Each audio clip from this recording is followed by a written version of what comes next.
Hello friends, இன்னைக்கு நம்ம வீட்டில் நைட்டு டின்னருக்கு வந்து சப்பாத்தியும் பன்னீர் பட்டர் மசாலாவும் அது எப்படி செய்கிறதுன்னு பார்க்கலாம். மாவு வந்து நீங்கள் எப்படி பேசுவீங்களோ அதே மாதிரி பேசிங்க. ஆனால் மாவோட பதம் வந்து நல்லா இலகலாக இருக்கணும். மாவு பேசியும் போது 2 ஸ்பூன் நெய் சேர்த்து பேசிங்க. டேஸ்ட்டும் நல்லாயிருக்கும். நம்ம அப்பப்போ தோசைக்கல்லில் வந்து எண்ணெய் ஊற்றி சுட வேண்டிய அவசியம் கிடையாது. நம்ம இலக பிசைஞ்சோன்னு வச்சுங்க, தேய்க்கும் போது நல்லா நைஸாக வரும்.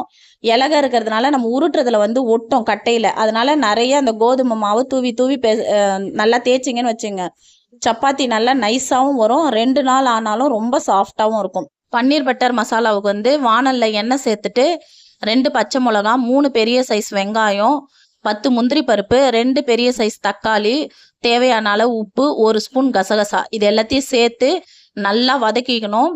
ஆற வச்சு அதை பேஸ்ட் ஆக்க போகிறோம். நல்லா வதக்கிங்க. வதக்கிட்டு ஒரு ஆற வச்சுருங்க. நான் சொன்ன மாதிரியே செஞ்சீங்கன்னா ரொம்ப டேஸ்ட்டாக இருக்கும். பன்னீர் பட்டர் மசாலா நல்ல ஹெல்த்தியாகவும் இருக்கும்.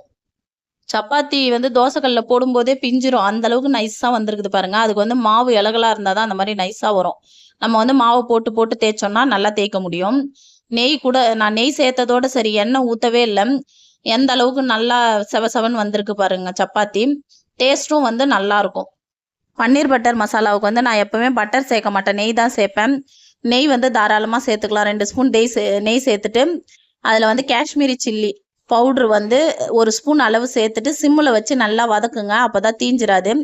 அதுக்கப்புறம் நம்ம அரைச்சி வச்ச பேஸ்ட்டை வந்து அதில் சேர்த்துட்டு ஜாரையும் நல்லா வாஷ் பண்ணி அதில் ஊற்றிட்டு நல்லா கலரி விட்டுக்கலாம்.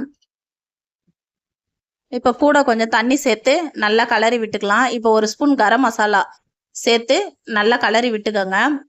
அது அப்படியே நல்லா கொதிச்சு வரட்டும். நல்லா பொங்கி வரும்போது நம்ம வந்து கஸ்தூரி மேத்தி வந்து க்ரஷ் பண்ணி சேர்த்துட்டு கொஞ்ச நேரம் அப்படியே நல்லா தட்டு போட்டு நல்லா கொதிக்க விட்டுருங்க. நல்லா வந்து நம்ம முந்திரி ஊற்றுனதுனால நல்லா திக்னஸாக நல்லா ஒரு கிரேவி பதத்துக்கு நல்லா திக்காக வரும். அந்த ஸ்டேஜில் வந்து கொத்தமல்லி இலையை தூவி அதுக்கப்புறம் பன்னீரை போட்டு நல்லா ஒரு கலரி விட்டுருங்க. ஒரு 5 நிமிஷம் நல்லா அது அப்படியே வேகட்டும். அதுக்கு மேலே வெந்துச்சுன்னு வச்சுங்க, பன்னீர் வந்து லப்பர் மாதிரி ஆயிரும். அப்படியே அந்த கிரேவி வந்து நல்லா திக்னஸாக சூப்பராக வந்துடும். அவ்வளோதான், எடுத்து நம்ம சப்பாத்தி கூட வச்சு பரிமாறிடலாம். ஹோட்டல் சுவையை விட அல்டிமேட்டாக இருந்தது. ட்ரை பண்ணி பாருங்கள், கமெண்ட் பண்ணுங்கள்.